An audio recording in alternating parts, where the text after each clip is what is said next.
ఏడాది కాలంగా మేం పడుతున్న ఆర్థిక ఇబ్బందులను ప్రజలంతా అర్థం చేసుకుంటారని భావిస్తున్నాం.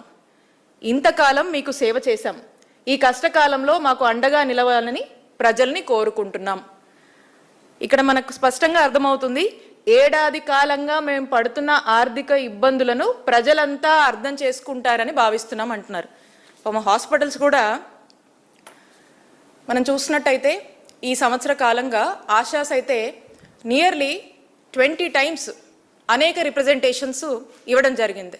ఏమని, మేము నడపలేకపోతున్నాము, మాకు చాలా ఇబ్బందిగా ఉంది, ఈ ప్రజలు వస్తే ఏదైనా అనారోగ్య పరిస్థితులు వస్తే మేము చూడలేకపోతున్నాం, ఎందుకంటే మాకు భారం అయిపోతుంది అని చెప్పి వాళ్ళు పదే పదే చెప్తూ నంబర్ ఆఫ్ లెటర్స్ రాసి రిపీటెడ్గా కూడా ఈ గవర్నమెంట్ని అలారం చేస్తూనే ఉన్నా కూడా ఈ ప్రభుత్వం ఏమాత్రం కూడా వాళ్ళతో చర్చిద్దామా